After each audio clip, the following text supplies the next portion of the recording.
If you're needing a recipe to get rid of some of that sourdough discard, this naan bread recipe is perfect for you. So we're going to start with 140 grams of flour, which equals about a cup, half a teaspoon of baking powder, and half a teaspoon of salt. Then we're going to go in with 100 grams of sourdough discard. Since the discard is not active, it won't rise, but it will give it that tangy sourdough flavor. Then add 1/4 cup of whole milk Greek yogurt and 1 tablespoon of olive oil.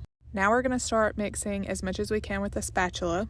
I want to get it as mixed as I can before adding any water because we're going to use as little water as possible. So I started with 1 tablespoon of water. That ended up being all that it needed to bring this dough together. I kneaded it by hand for about 2 or 3 minutes. Meanwhile, we're going to let this skillet heat up while we shape this naan bread. I just divided it up into 5 equal portions and then smashed it like a pancake. You want to get these as close to 1/4 inch thick as possible. Now I've melted 2 tablespoons of butter in my skillet. I'm just going to plop this dough on there and let it cook about probably 2 minutes per side. You want the backside browned in certain areas and the top side bubbly before you flip it. And that's why I said about 2 minutes. Sometimes it took less, sometimes it took a little more. Let me know what your favorite discard recipe is in the comments.